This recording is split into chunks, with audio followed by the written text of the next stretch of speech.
करते हैं। मैं तो ये कहती हूँ कि जो भारत माता की गोदी में पल करके, इनका खाकर, इनकी गोदी में बैठकर, जल पीकर, इनका प्रेम प्राप्त करके जो इन्हीं पर कुठाराघात करता है, ऐसे देशद्रोहियों को इस भारत में रहने का कोई अधिकार नहीं। और जिनको ये कार्य करना है वो बिल्कुल निश्चिंत होकर भारत से बाहर जा सकते हैं, बिल्कुल कोई रोक टोक नहीं।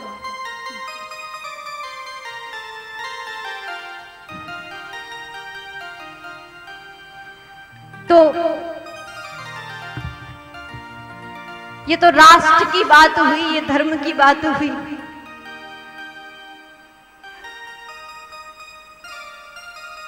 तो केवल जो गूढ़ तत्व हमारे महापुराणों में छिपे हैं, जो धर्म का संकेत कर तो देते हैं लेकिन व्यक्ति उनको समझना नहीं चाहता, तो ऐसे सदग्रंथों की शरण तो लें, लेकिन उसके साथ साथ इनके तत्वों को भी, इनके जो गूढ़ रहस्य हैं, जो ये कहना चाहती हैं, जो ये समाज को शिक्षा देना चाहती हैं, उनको भी बना करके रखिए। एक बार बड़े भाव से, जोर से, अगर जो भारत माता से प्रेम करते हैं, बड़े भाव से जयकारा लगाएंगे, भारत माता की जय, भारत माता की जय, भारत माता की जय, वंदे मातरम, वंदे मातरम, वंदे मातरम, वंदे मातरम, वंदे मातरम। और बड़े दोनों मुट्ठियां बांधेंगे, दोनों मुट्ठियां बांधेंगे। हाँ, जो मानते हैं कि हम राम के वंश में जन्म लेकर के आए हैं, राम के, कृष्ण के देश में हमने जन्म लिया है, वो दोनों मुट्ठियां बांधे अपने बड़े भाव को और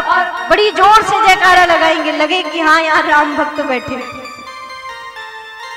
जय जय श्री राम, जय श्री राम, जय जय श्री राम, जय जय श्री राम, जय जय श्री राम, जय जय श्री राम।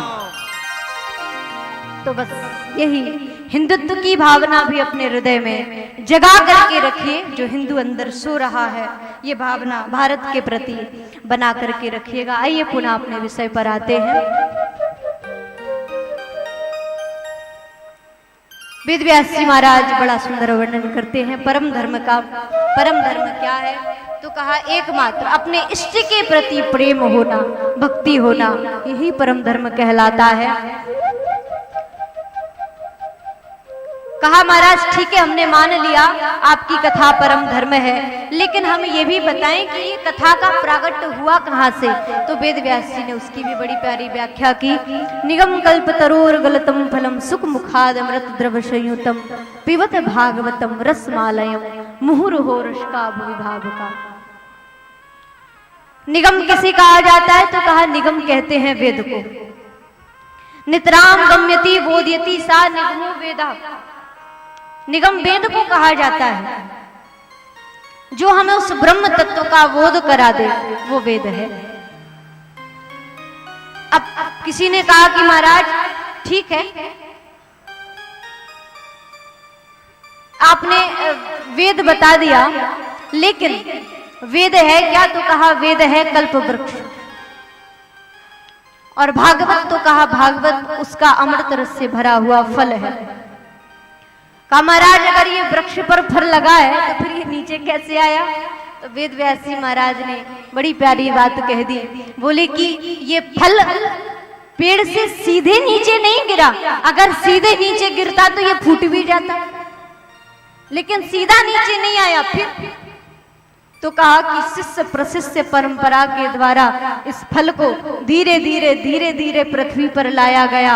सबसे पहले श्री नारायण से ब्रह्मा जी की शाखा पर आया, और ब्रह्मा जी की शाखा से फिर नारद जी की शाखा पर आया, और नारद जी की शाखा से फिर वेद व्यास जी की शाखा पर आया, वेद व्यास जी की शाखा से फिर श्री सुखदेव जी महाराज की शाखा पर आया, और श्री सुखदेव जी महाराज की शाखा के द्वारा ये पृथ्वी पर आकर के जीवों का कल्याण करने के लिए उद्धत हो गया। ऐसा परम ग्रंथ। अच्छा महाराज फिर इसको क्या किया जाए? बोले जब इसका सानिध्य प्राप्त हो ही गया है तो पिबत भागवतम रसमाल्यम, इस अमृत रस से भरे हुए फल को पियो। बोले महाराज इसमें अमृत रस ही है, इसमें कोई गुठले छिलके नहीं है? तो कहा नहीं नहीं, इसमें फेंकने लायक वस्तु तो कुछ है ही नहीं। फेंका तो वो जाता है जो अच्छा ना लगे। लेकिन जिसको एक बार इस श्रीमद् भागवत महापुराण का चस्का लग जाता है ना, जिसने भी इस कथा का नशा कर लिया फिर वो नशा उतरता नहीं। हाँ, वो नशा कभी छूटता नहीं है। इसको पियो। बोले महाराज कितना पिए? तो कहा मुहुर्मुहु, बार बार इस रस का पान करो। जितनी बार पियोगे तुम्हें उतना ही आनंद मिलेगा, तुम्हें उतना ही रस मिलेगा, तुम्हारा जीवन उतना ही आनंदमय बनता जाएगा। तो कहा ठीक है महाराज, ये भी मान लिया, लेकिन बार बार पीने पर फिर रस नहीं रहता। तो उसके लिए बाबा तुलसी ने श्री रामचरितमानस में लिखा है, राम कथा जो सुनत अगाही, रस विशेष जाना तिल नाही। जो भगवान की कथा को सुन करके अघा जाता है, उसने भगवान की कथा की महिमा को समझा ही नहीं है। भाई कथा का महत्व तो वो समझेगा जो जिसको इसकी प्यास है, जो प्यासा है। पानी की तड़प कौन समझ सकता है? जिसको प्यास लगी हो। और किसी बढ़िया पानी आनी पी करके बैठा हो, उससे कहो आओ बाबूजी पानी पी लो, बाबूजी नहीं आएंगे। उनको बार बार मना करके, अरे नहीं नहीं आप आइए तो सही, जरा पानी पी करके तो देखिए, बड़ा प्यारा जल है। बाबूजी आएंगे और जल पीने के पहले 1000 प्रश्न करेंगे, क्यों भैया ये पानी लाए कहाँ से? कहाँ से लाते हो? छान आन करके भरते हो, नल से लाते हो, कुएं से लाते हो, तालाब से लाते हो? 1000 प्रश्न करेंगे, उसके बाद पानी पिएंगे। क्योंकि प्यास नहीं है ना, इसलिए प्रश्न कर रहे हैं।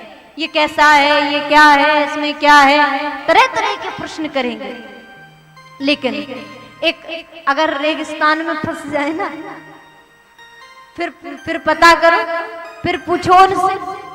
जैसे खूब तड़प हो पानी की, प्यास लगी हो, जो पानी की खोज में घूम रहा हो, लेकिन कहीं दूर दूर तक पानी दिखाई ना दे रहा हो, उस प्यासे से अगर कोई कह दे अरे भैया आओ जल ग्रहण कर लो, तो उससे रहा नहीं जाएगा। वो जल के पास भाग करके जाएगा और प्रश्न बाद में करेगा, पहले अपनी प्यास हो जाएगा।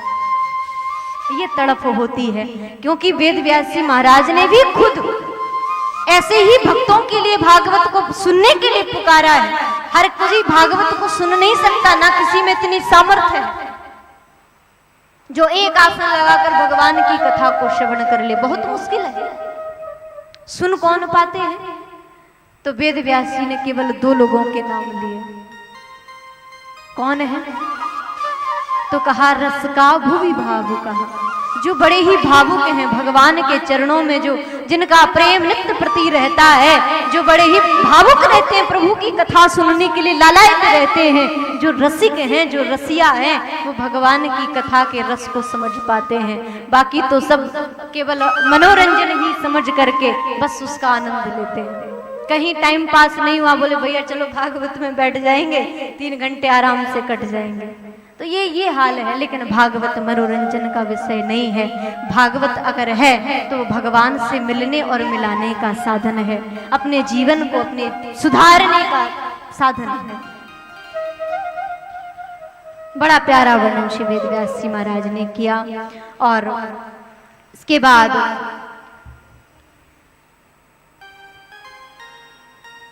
नैमिषारण्य क्षेत्र में जो 88,000 संत बैठे हुए हैं, इनका वर्षों सत्संग चला, हजारों वर्षों सत्संग चलता रहा। तब सौनक मुनि ने 6 प्रश्न सूत जी महाराज से किए और कहा कि प्रभु कृपा करके हमारे 6 प्रश्नों के आप उत्तर दें। और जब सूत जी महाराज ने वर्णन करना प्रारंभ किया, उसके पहले ये शिक्षा देना चाहते हैं कि जब भी किसी महापुराण को हम प्रारंभ करें तो बिना स्तुति के प्रारंभ नहीं करना चाहिए। सर्वप्रथम प्रार्थना की, वंदना की। नारायणं नमस्कृत्य नरं चैव नरोत्तमं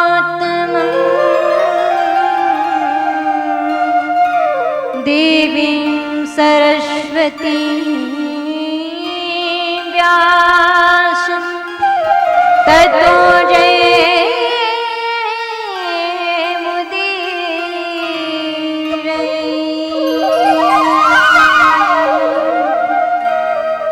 नारायण की, वेद व्यास जी महाराज की, देवी सरस्वती की वंदना करके उसके बाद ही कुछ बोलना प्रारंभ किया। कहा आपने जो प्रश्न किया बड़ा श्रेष्ठ प्रश्न है। 6 प्रश्नों में बड़े दिव्य दिव्य प्रश्न किए। मनुष्य का परम धर्म क्या है, मनुष्य को अपने जीवन में क्या करना चाहिए, किसके करने से भगवत प्राप्ति होगी। दूसरा प्रश्न ये है, प्रभु हम मंदिर में जाते हैं, कोई कहता है देवी मैया बड़ी हैं, कोई कहता राम जी बड़े हैं, कोई कहता हनुमान जी बड़े हैं, तो जीव किसको पूजे, किसका पूजन करना चाहिए। और प्रभु हमें इस प्रश्न का उत्तर भी दें कि भगवान की जो कथाएं हैं वो अथाह सागर हैं, इनका कोई पार नहीं पा सकता, लेकिन व्यक्ति के पास इतना समय भी नहीं है कि बैठकर के भगवान की कथाओं को सुन पाए। इसलिए केवल कथा का सार सार सुनाइए, कथा सारम, केवल कथा का सार। कथा हमें नहीं सुननी, केवल कथा का सार चाहिए। क्योंकि अगर कथा विस्तार से वक्ता बखान करने लग जाए तो सामने बैठे श्रोता सोने लग जाएंगे। इसलिए महाराज कथा सुनने में लाभ नहीं, बस कथा का सार बता दो, जिससे व्यक्ति के जीवन का कल्याण हो जाए। और ये भी बताइए कि भगवान के कितने अवतार हुए, भगवान ने क्यों अवतार लिया। अगर भगवान अजन्मा है तो भगवान फिर जन्म कैसे लिया करते हैं। अगर भगवान को वेदों ने अजन्मा कहा है, अजन्मा वो जिसका कभी जन्म ना हो, और यदि मेरे प्रभु अजन्मा है तो दशरथ के बेटा राम कैसे बन गए, देव की वसुदेव के पुत्र कृष्ण कैसे बन गए। और प्रभु ये बात भी आप बताएं, यदि कृष्ण ने गीता में पूरे विश्वास के साथ कह दिया अर्जुन से कि अर्जुन धर्म संस्थापनार्थाय स्तंभमामि युगे युगे, मैं धर्म की रक्षा स्थापना करने के लिए युग युग में अवतरण होकर के आता हूँ, तो फिर भगवान के जाने के बाद धर्म की रक्षा कैसे हुई। इन प्रश्नों के जब उत्तर पूछे तो सूत जी महाराज ने बड़ा दिव्य उत्तर दिया और कहा, सौनक प्राणी मात्र का केवल और केवल एक धर्म है कि भगवान के चरणों में प्रेम करना। बस कन्हैया के चरणों में प्रीति जुड़ जाए, यही व्यक्ति का धर्म है। निष्काम भाव से, निष्कपट भाव से भगवान से प्रेम व्यक्ति का होता है। निष्काम भक्ति जानते हैं क्या होती है। निष्काम उसे कहते हैं कि प्रेम तो हो प्रेमी के प्रति, पर उससे कोई कामना ना की जाए, उससे कोई इच्छा ना रखी जाए, वो निष्काम प्रेम है। और निष्कपट तो कहा, निष्कपट भक्ति वो है जिसमें प्रियतम के प्रति कोई भी कपट ना हो, छल ना हो, द्वेष ना हो, बस सब कुछ अपने प्रियतम के लिए न्यौछावर करने के लिए तैयार हो, वो निष्कपट। ये भाव हमारा यदि अभी संसार के प्रति है, लेकिन अगर संसार से हट करके भगवान से जुड़ जाए ना, तो फिर जीवन का कल्याण हो जाए, जीवन का उद्धार हो जाए। मुझे एक बात बताइए, आप मंदिर क्यों जाते हैं? हाँ, मंदिर क्यों जाते हैं? दर्शन करने के लिए। सही कह रहे हैं? मुझे तो नहीं लगता, क्योंकि मंदिर दर्शन करने तो जाते हैं, ठीक है, लेकिन उसके साथ साथ कुछ और करने के लिए भी जाते हैं।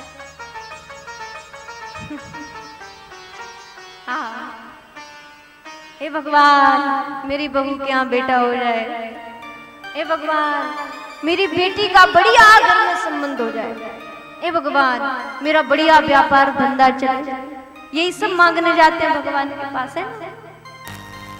पर वो कृपालु है, बड़ा दयालु है, दे देता है।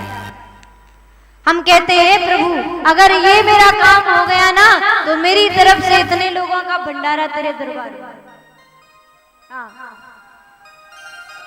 मेरा ये काम हो गया तो ऐसा करवा दूंगा, मेरा ये काम हो गया तो ऐसा करवा दूंगा। ये सब कामनाएं हम भगवान से रखते हैं, लेकिन ऐसा प्रेम हमारे किसी काम का नहीं है, क्योंकि मेरे प्रभु स्वयं कहते हैं कि जो जीव तू मेरे पास आकर के जो तू मांग रहा है ना, तुझे वही मिलेगा जो तू चाहता है।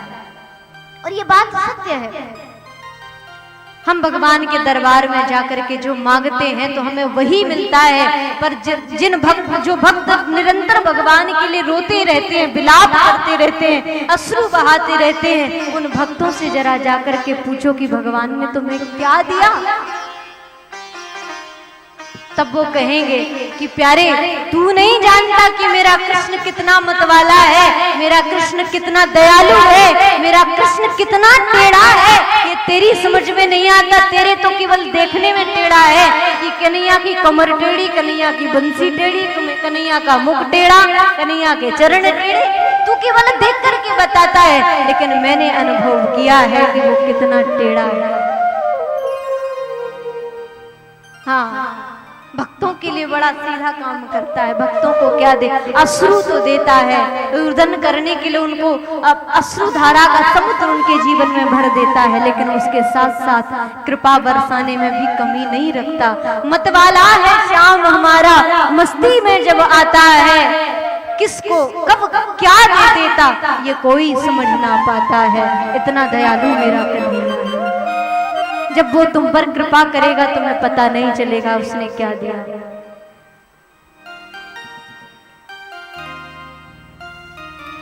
बंसी वाले तेरा शुक्रिया, तूने जीवन में सब कुछ दिया। बंसी वाले तेरा शुक्रिया, में सब कुछ दिया। कमली वाले तेरा शुक्रिया, तूने जीवन में सब कुछ दिया। कमली वाले तेरा शुक्रिया, तूने जीवन में सब कुछ दिया। कौन कौन ये मानता है कि मेरे ठाकुर ने मुझे सब कुछ दिया? दोनों हाथ उठाकर भाव से तालियों की सेवा करें। ताली सेवा।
जब तूने हमें थाम ही लिया है, जब तूने मेरे जीवन की बागडोरी को संभाल लिया, तो अब हमें दुनिया से आशा नहीं। ये मेरा जीवन अब तेरे हवाले है, तू जैसा चाहे मेरे इस जीवन को चला, तू जाने। अब ये जीवन तेरी ही हवाले, तारे मार दे मुझसे वाले।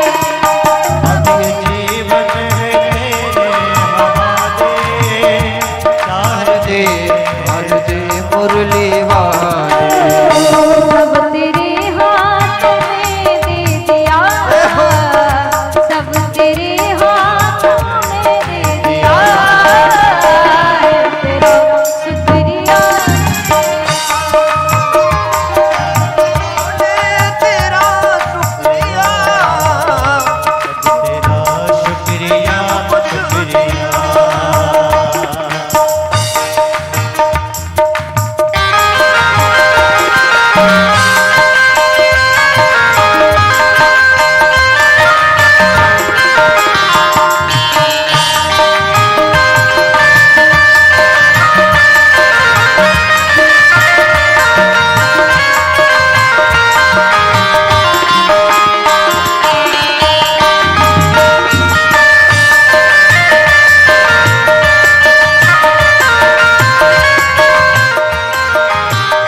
से दुनिया ने मुझको सताया।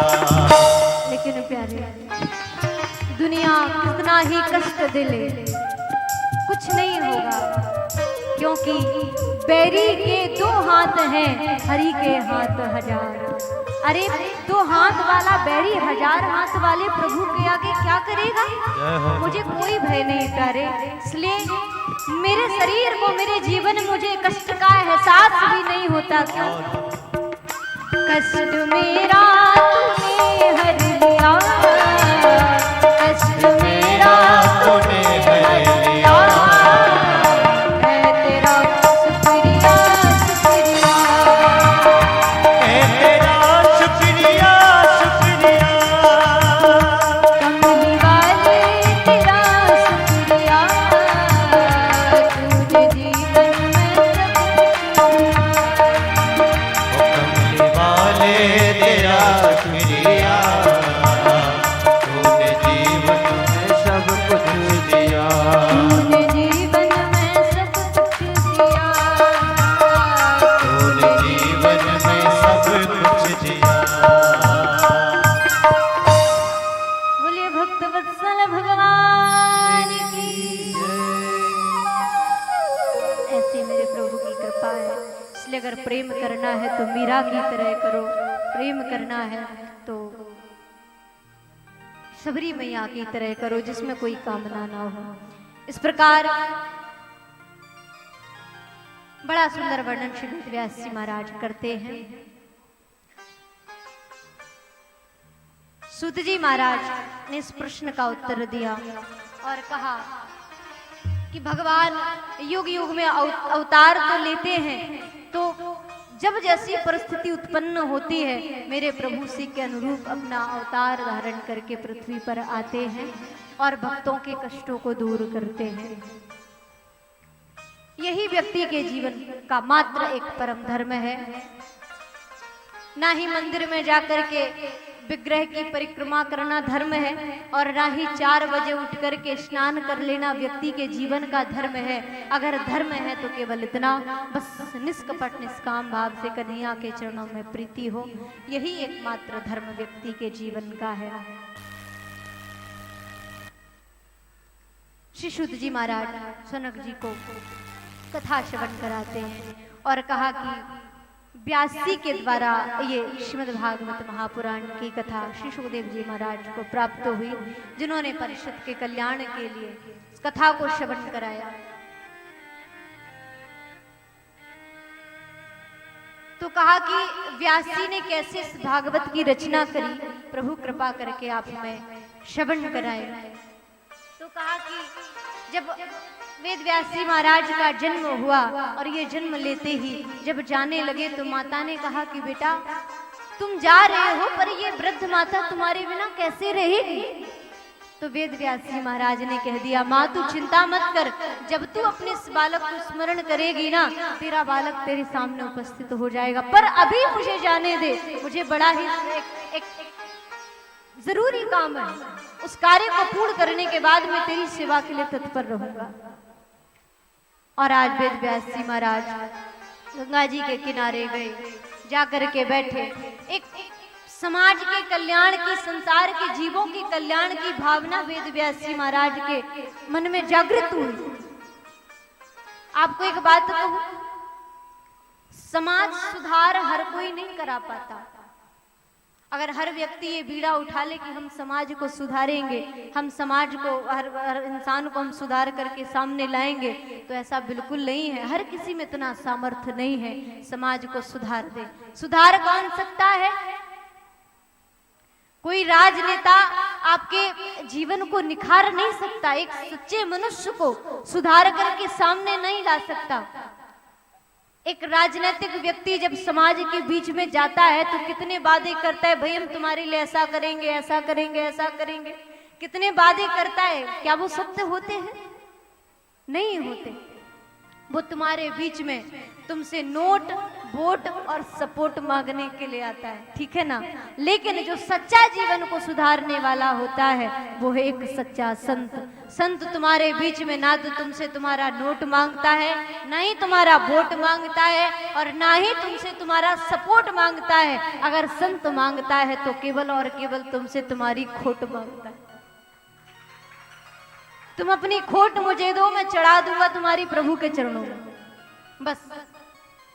वो सामर्थ्य संत में है। और आज एक ऐसे सच्चे संत श्री वेद व्यास जी महाराज के मन में ये भावना जागृत हुई, कैसे जीवों का कल्याण हो, उनके कल्याण के लिए मैं क्या करूं। विचार कर रहे थे, देखा संसार में क्या प्रक्रिया चल रही है, ध्यान लगा करके देखा तो हंसना, गाना, खाना, पीना, सोना, पद प्रतिष्ठा, मान सम्मान, बस इसी में व्यक्ति का जीवन चला जाएगा। भगवान का नाम लेने का फुर्सत व्यक्ति के पास रहेगी नहीं। ऐसे में जीव किसका सानिध्य पाकर के अपना कल्याण करेगा।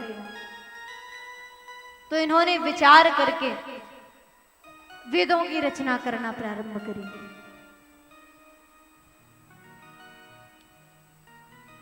एक वेद को 4 भागों में विभक्त कर दिया, ऋग्वेद, यजुर्वेद, सामवेद, अथर्ववेद, ये 4 वेद बन गए।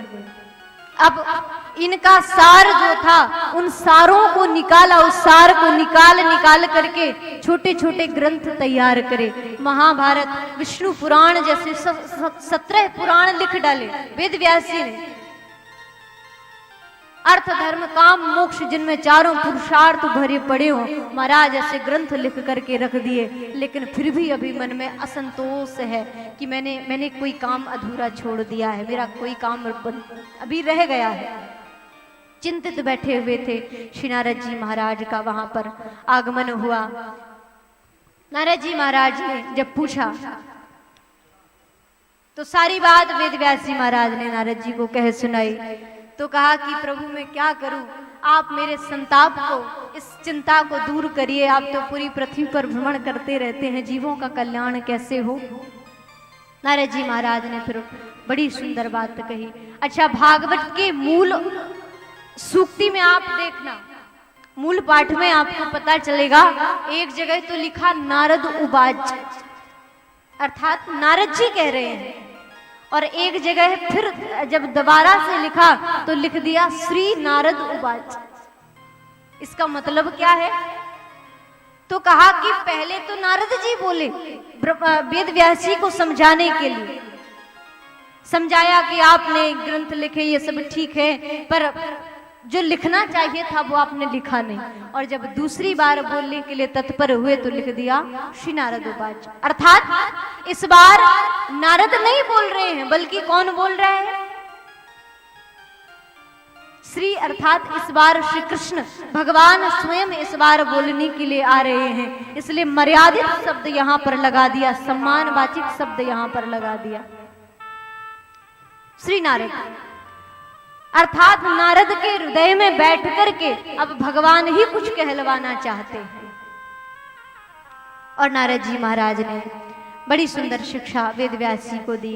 कहा कि आपने ये जो ग्रंथ लिखे ठीक है, लेकिन आपको मेरे हिसाब से जो परमहंस हैं, क्योंकि जो कौआ है वो परमहंसों की टोली में नहीं रहेंगे, और परमहंस भी कौओं की टोली में नहीं घूमेंगे। कहने का मतलब कि भगवान श्री राम कृष्ण के जो परम भक्त हैं, जो केवल प्रेम चाहते हैं, जो केवल आनंद चाहते हैं, जो केवल भक्ति चाहते हैं, वो कौओं की टोली में थोड़ी जाएंगे। उन्हें तो रस चाहिए, आनंद चाहिए। इसलिए उनके लिए आपको कोई प्रेम से ओतप्रोत ग्रंथ तैयार करना होगा। और वो ग्रंथ श्री नारद जी महाराज ने श्री वेद व्यास जी महाराज को प्रदान किया। जो चतुर श्लोकी भागवत श्री नारायण ने ब्रह्मा जी को श्रवण कराई थी, आज वही तत्व, वही रस नारद जी महाराज ने वेद व्यास जी को समर्पित किया और कहा कि आप इसका विस्तार करके समाज के कल्याण के लिए इसकी रचना करें। इस प्रकार वेद व्यास जी महाराज ने बड़ी दिव्य रचना करके उन 4 श्लोकों को 18,000 श्लोकों में विभक्त कर दिया। 12 स्कंद 335 अध्याय बना करके परम पावन भक्ति ज्ञान वैराग्य से भरा हुआ ग्रंथ श्रीमद् भागवत महापुराण तैयार कर दिया।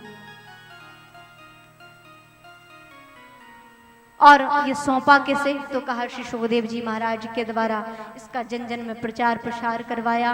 सर्वप्रथम श्री सुखदेव जी महाराज ने परिषद को इसका श्रवण कराया।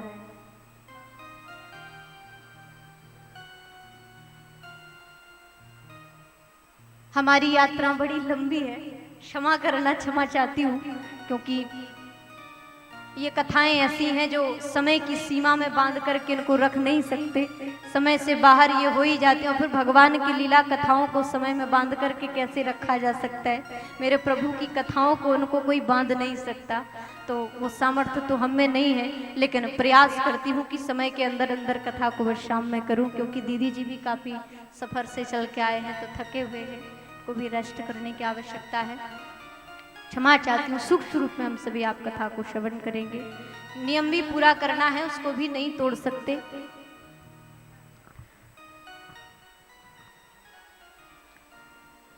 तो वेद व्यास जी महाराज ने कथा की रचना करी। सूत जी महाराज जब इस प्रकार कथा श्रवण कराते जा रहे थे, सौनक जी ने पूछा कि प्रभु आप हमें ये बताएं कि इस कथा को सबसे पहले परिषद को सुखदेव जी ने सुनाया तो, लेकिन क्यों सुनाया, ऐसी क्या बात थी? सूत जी महाराज वर्णन करते हैं, यदा मृधे कौरवसृज्याना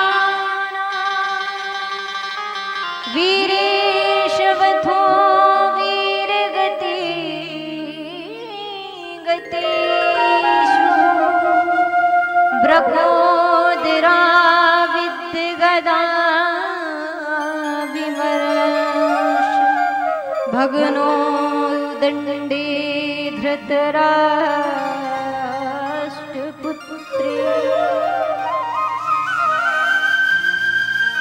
महाभारत काल में कौरवों और पांडवों का युद्ध चल रहा था, और उस समय सारे कौरव मारे जा चुके, केवल दुर्योधन बचा था। आदरणीय भीम ने उसकी भी गदा से जंगा तोड़ दी। पड़ा पड़ा मृत्यु के पल गिर रहा था, अश्वत्थामा वहां पर आया, पूछा तुम्हारी अंतिम इच्छा क्या है?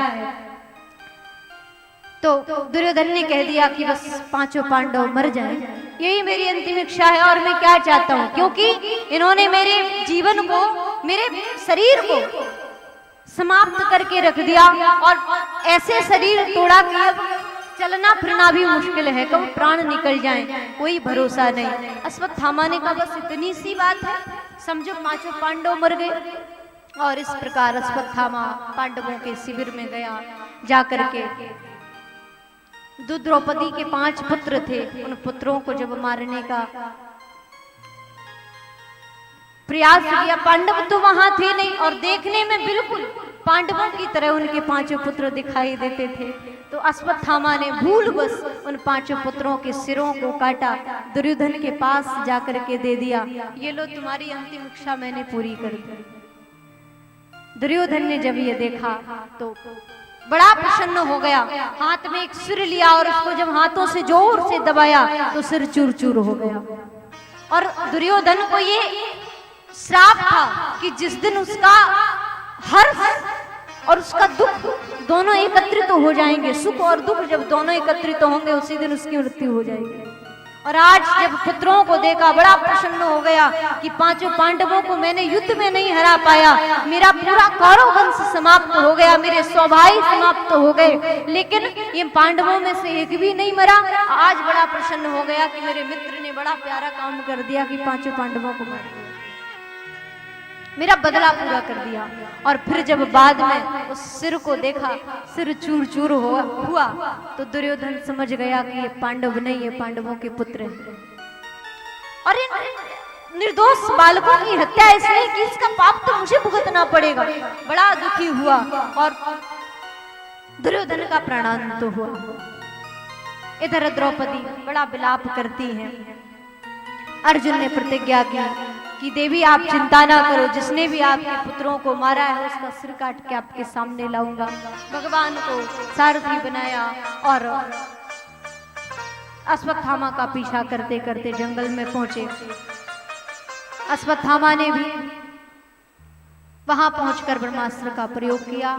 यहां से भगवान की शरण में जब अर्जुन हार करके गिर गए, कृष्ण कृष्ण महाबाहो भक्ता नाम भयंकरा त्वमेको दयमाना नाम पवरगो असि संसृते। हे दयालु कृष्ण, हे गोपाल, हमारी रक्षा करो, हमारी रक्षा करो, ये ब्रह्मास्त्र हमारे जीवन को नष्ट कर देगा। भगवान ने कहा, अर्जुन तुम ये नहीं जानते कि विष की औषधि विष ही होती है, विष को विष के द्वारा ही काटा जा सकता है। तो यहाँ से अर्जुन ने भी ब्रह्मास्त्र चलाया, दोनों अस्त्र आपस में भिड़े और एक दिव्य अग्नि प्रकट हुई, जल करके दोनों अस्त्र आपस में भिड़कर भस्म हुए। यहाँ अर्जुन ने दौड़कर अश्वत्थामा को पकड़ लिया, रस्सी से बांधकर द्रौपदी के पास लेकर के गए। द्रौपदी ने जब ये देखा तो बड़ी दुखी हो गई और दया हृदय में आ गई। ये हमारे भारतवर्ष की नारियां हैं, ये हमारे भारतवर्ष की माताएं हैं, जिन्होंने इतना कष्ट माता को पहुंचा दिया, उसके बाद भी आज उसके प्रति दया हृदय में आ गई। द्रौपदी मैया कहने लगी कि अरे क्या होगा इसको मारने से, इसको मारने से हमारे पुत्र वापस नहीं मिल जाएंगे। इसने तो जो पाप कर्म किया है सो किया, लेकिन तुम पाप कर्म करके अब अपने सिर पर पाप मोल मत लो, इसको छोड़ दो। इसने 5 पुत्रों को मारा, कोई बात नहीं, हो सकता है विधाता ने यही मेरे भाग्य में लिखा हो, ये हमारे भारतवर्ष की नारियां हैं।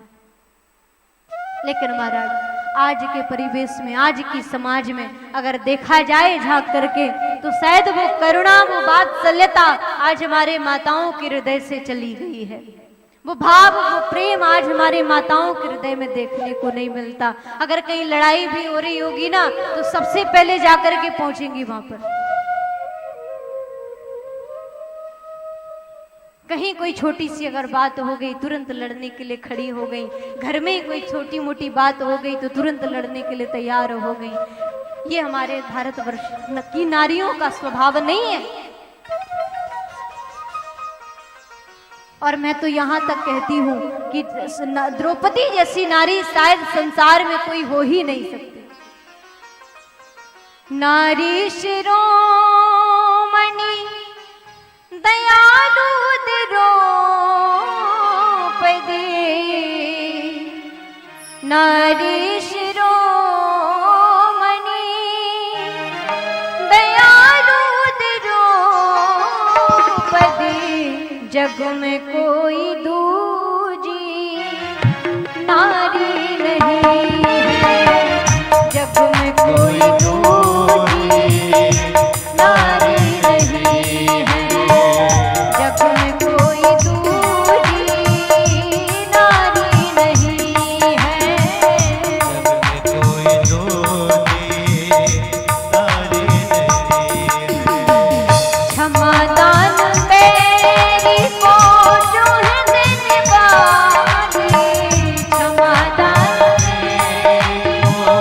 जो ही देने वाली, क्षमादान मेरी को जो है देने वाली, वो दुख में भी हिम्मत हारी नहीं है, दुख में भी हिम्मत हारी नहीं है।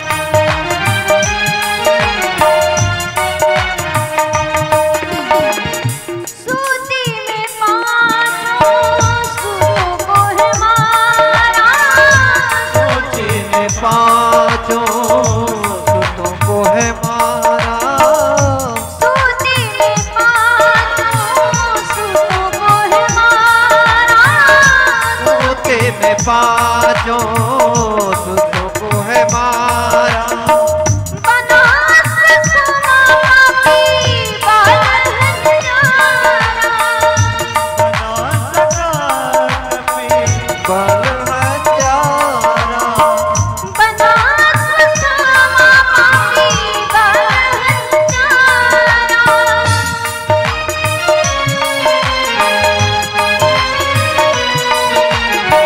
क्षमादान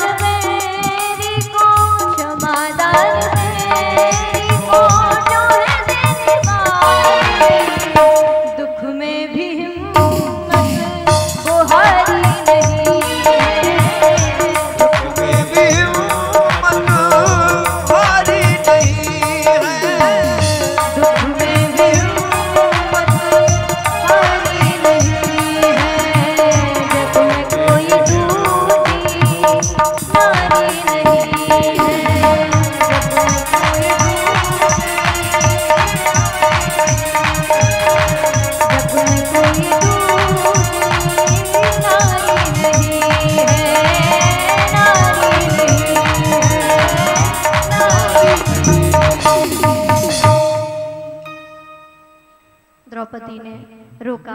अर्जुन ने कहा क्या करा जाए। भगवान की तरफ इशारा किया। मेरे प्रभु ने इशारा कर दिया कि अर्जुन, ब्राह्मण चाहे जैसा भी हो उसको मारना नहीं चाहिए, लेकिन अगर वो शस्त्रधारी है, बालकों का हत्यारा है, तो उसको छोड़ना भी पाप है। इशारा कर दिया मेरे प्रभु ने। बपुनम द्रविणादानम स्थानान्यापनम तथा ऐसे ही ब्रह्मबंधु नाम वधो नान्यो अस्ति देहिका। किसी ब्राह्मण को देह की सहित मारना ही उसका अपमान, उसका वध नहीं कहलाता, बल्कि अगर उसके साथ केवल इतना व्यवहार कर दिया जाए, स्थान से उसको निकाल दिया जाए, धक्के मारकर उसका धन छीन लिया जाए और उसका अपमान कर दें, बस यही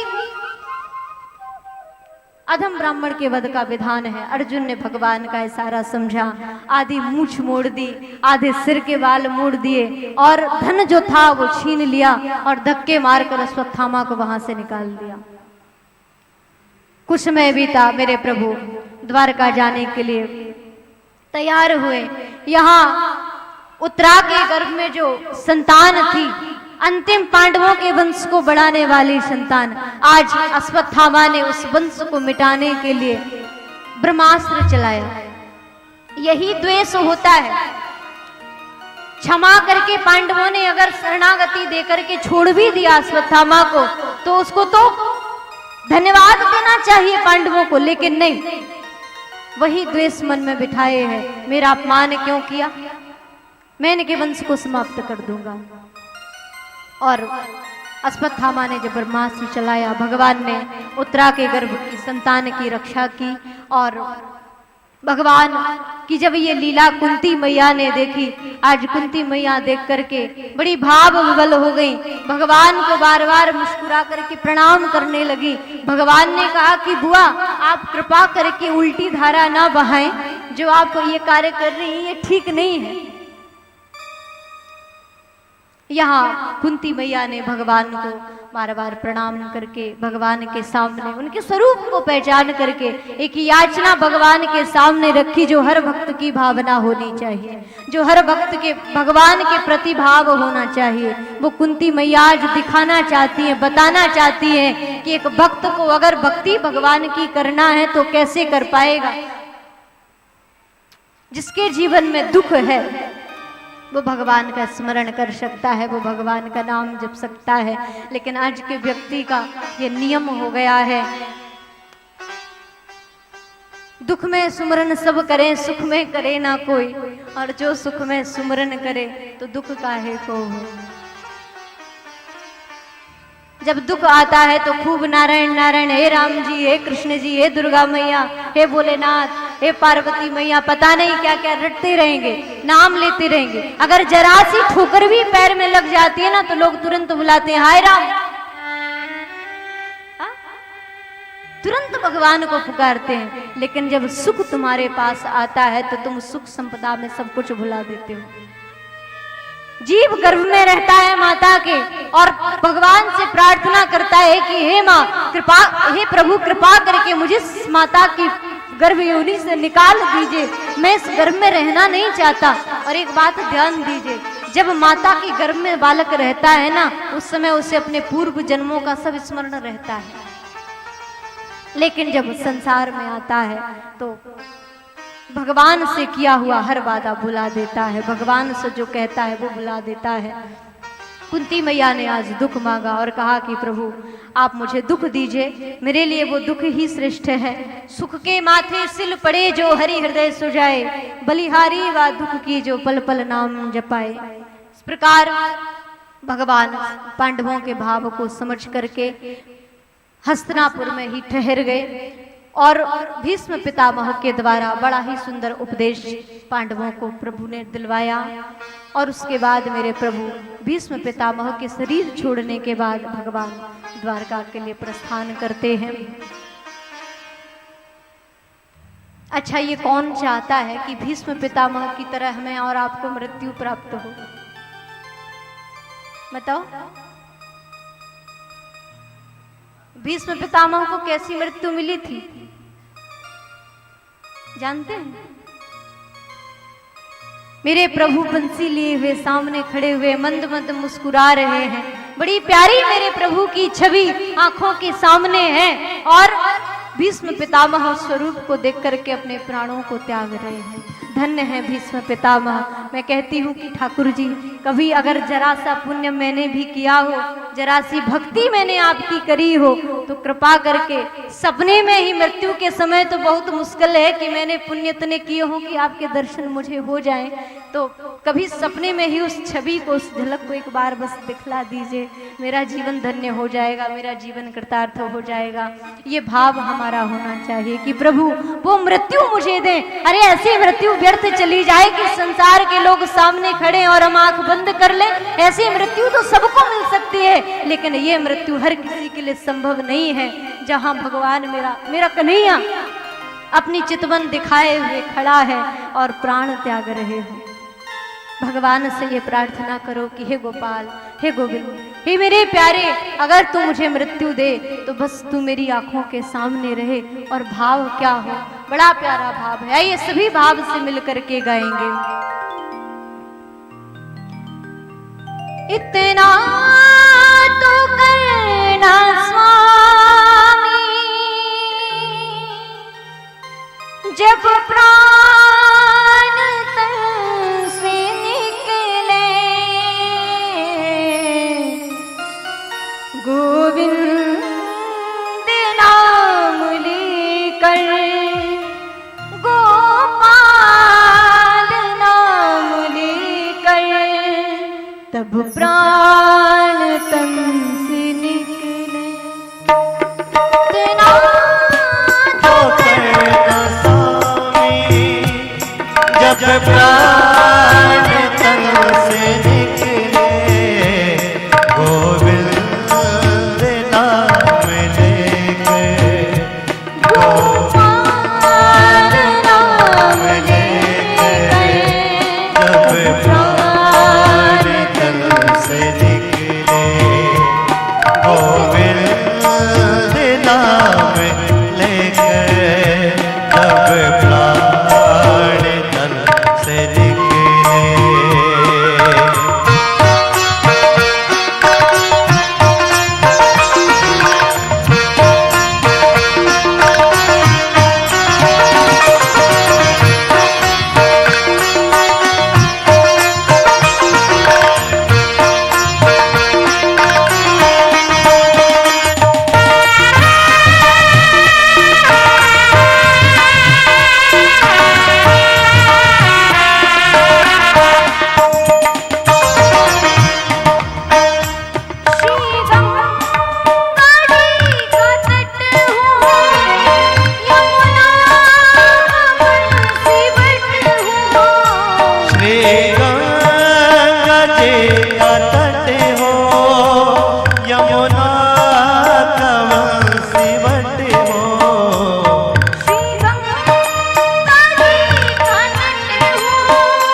वृंदावन धाम की। और इस प्रकार सूत जी महाराज ने वर्णन किया। उत्तरा के गर्भ से जो संतान हुई उसका नाम परिषद रखा गया। और जब परिषद महाराज ने अपना राज्य संभाला, इनके राज्य में जब कलयुग आया तो कलयुग को इन्होंने एक कुछ गुणों को देख करके अपने शरण में स्थान दिया। और अंत में जब एक कलयुग के प्रभाव से जब इनके राज्य पर कलयुग ने अधिकार कर लिया और कलयुग के आधिपत्य से जो प्रभाव इनके मन में आया, जो इनके जीवन में जो उसका प्रभाव पड़ा, वो ये कि संत का अपमान कर बैठे।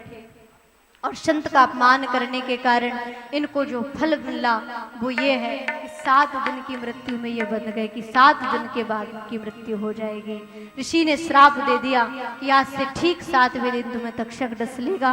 और उसके लिए श्री परिषद महाराज अपनी मुक्ति के उपाय के लिए, अपने जीवन को बचाने के लिए परिषद जी गंगा जी के किनारे गए और जाकर के कुशासन पर विराजमान हुए, उत्तर दिशा की ओर मुंह करके, और प्रतीक्षा कर रहे थे कोई ऐसा संत आए जो मुझे उस मार्ग पर पहुंचा दे, जो मुझे भगवत प्राप्ति करा दे, जो मुझे मुक्ति दिला दे।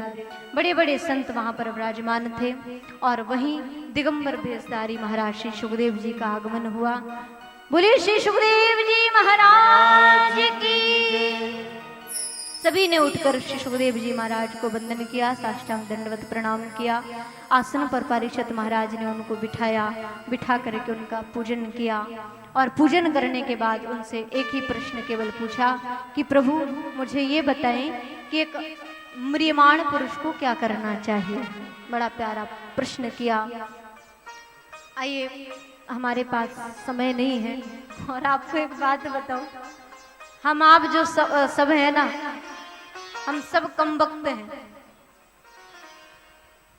कम वक्त का मतलब जानते हैं? कम वक्त वो है जिसके पास वक्त कम हो। और हम सब आप कम वक्त हैं क्योंकि समय ही हमारे आपके पास नहीं है भगवान की कथा को श्रवण करने। हमारे बीच में परम पूज्य गुरुदेव पधारे हैं। एक बार जोरदार तालियां बजाकर अभिवादन करें। वंदना।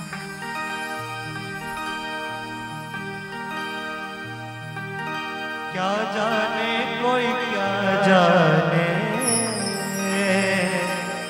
मेरी लगी गुरु संग प्रीत दुनिया क्या जाने, मेरी लगी गुरु संग प्रीत दुनिया क्या जाने। दोनों हाथ ऊपर उठा करके ताली की सेवा। जय हो, बोले बाके बिहारी लाल की जय हो।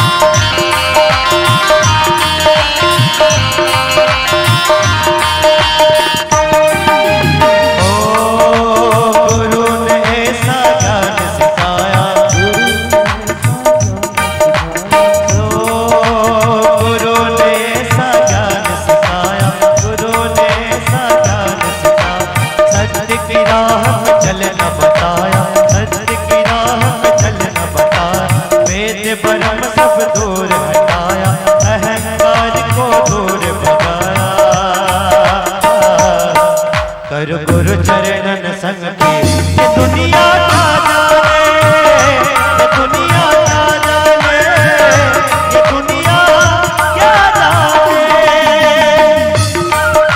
ताली सेवा।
श्री राधे।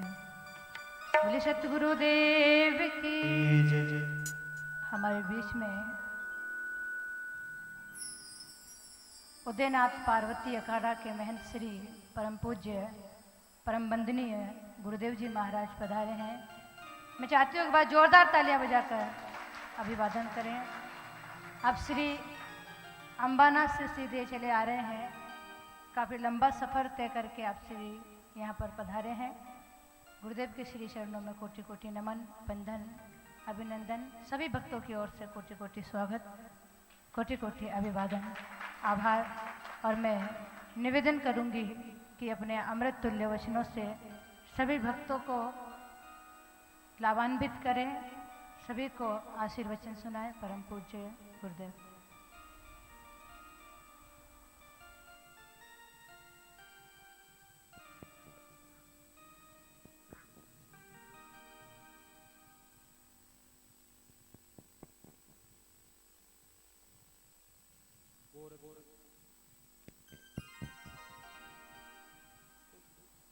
गोरक्षं परमाचार्यं योग मार्गं प्राकृतम योगं समाधिस्थं वंदे गोरक्षनायकम।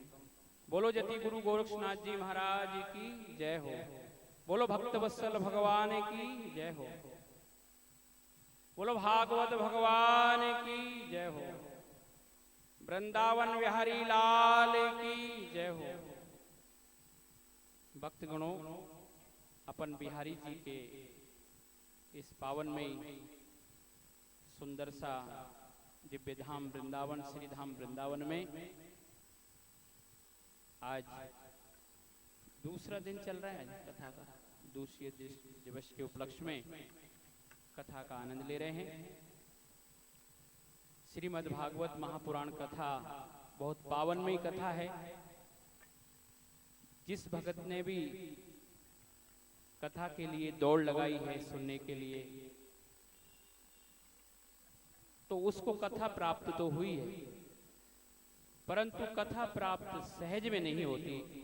ये शास्त्रों का प्रमाण है कि कथा सुनना, ज्ञान ग्रहण करना, महापुरुषों का, विद्वज्जनों का आशीर्वचन प्राप्त होना बहुत कठिन है। संसार में यदि कोई कठिन है तो वो है ज्ञान की प्राप्ति। बहुत मुश्किल होता है, बड़ा समय दान देना पड़ता है, बहुत सारे काम हैं, तो काम में से काम समय निकालना बहुत मुश्किल होता है। और सबको पता है कि जीवन में संकट आते हैं, परीक्षाएं होती है। तो अपन सबके साथ भी एक बहुत बड़ी परीक्षा थी कि वृंदावन नहीं पहुंच पाना, सबसे बड़ा मुश्किल था इस धाम तक पहुंचना। लेकिन बिहारी जी ने कृपा तो की, लेकिन देर से की, फिर भी दुरुस्त की है। तो जोरदार आनंद में जय घोष करें, बोलो वृंदावन बिहारी लाल की जय। तो हम चाहेंगे कि भगवान, हे गिरिराज धरन, सबका कष्ट आपने दूर किया है, हमारा ये समस्याओं का भी समाधान करें, हमारे कष्टों को भी दूर करें। आपके श्री चरणों में प्रेम हो, आपके इस गुणगान को हम आनंद में भाव विभोर होकर के सुन सकें। भागवत के प्रति हमारी श्रद्धा दिन दूनी और रात चौगनी बढ़े, ऐसा भाव बना करके आइए। शेष बातें अपन सब कल करेंगे। मैं यही हूँ, अभी बहुत दूर से आया हूँ। हर हर महादेव। जय गुरु गोरक्षनाथ जी।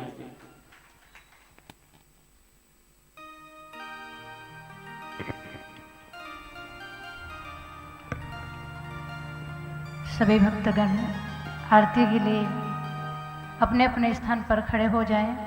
आरती के लिए हमारे जगदीश भाई साहब सपत्नी यहाँ पर पधारे एवं दिलीप जी भाई साहब सपत्नी यहाँ पर पधारे आरती के लिए। कथा समय का ध्यान रखें। कल कथा ठीक 12:30 बजे से 3:30 बजे तक चलेगी, ताकि दर्शनार्थियों को कोई दिक्कत नहीं आए। सभी जो सुबह के समय दर्शन करने जाएं वो 12 बजे तक आ जाएं। कल कथा ठीक 12:30 बजे से 3:30 बजे तक चलेगी। आइए सभी चलते हैं आरती की ओर। Shri Radhe. Hello hello hello.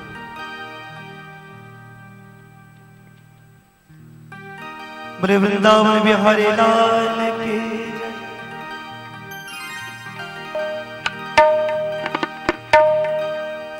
Banke Bihari तोरी आरती गाओ, कुंज बिहारी तोरी आरती गाओ, आरती गाओ प्यारे आपको मनाओ, आरती गाओ प्यारे आपको मनाओ, श्याम सुंदर तोरी आरती गाओ, बाके बिहारी तोरी आरती गाओ, मोरे मुकुट तेरो शीश पे सोहे, प्यारी बंसी मेरो मन मोहे, प्यारी बंसी मेरो मन मोहे, या बंसी पर वारे वारे जाओ,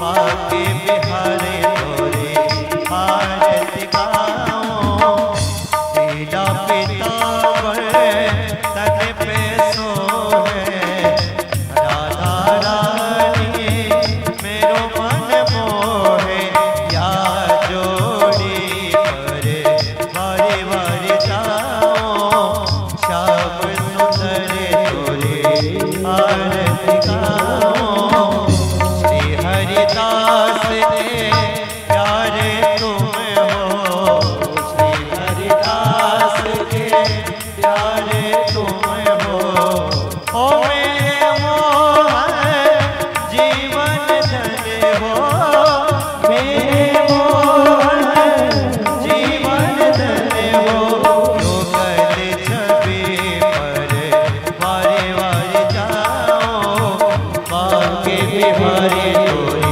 आरती गाओ, कर्पूर गौरम करुणावतारम संसार सारम जुगे दया, मातावतंत्रम प्रत्याहरे सोमं भवामि सहितं नमामि, अच्युतं केशवं मेरावताराय, श्री दामोदरं वासुदेवं, श्रीधरं माधवं गोपिकावल्लभं, जानकी नायकं श्री रामचन्द्रं वै, जानकी नायकं श्री रामचन्द्रं वै, जानकी नायकं श्री रामचन्द्रं भजे।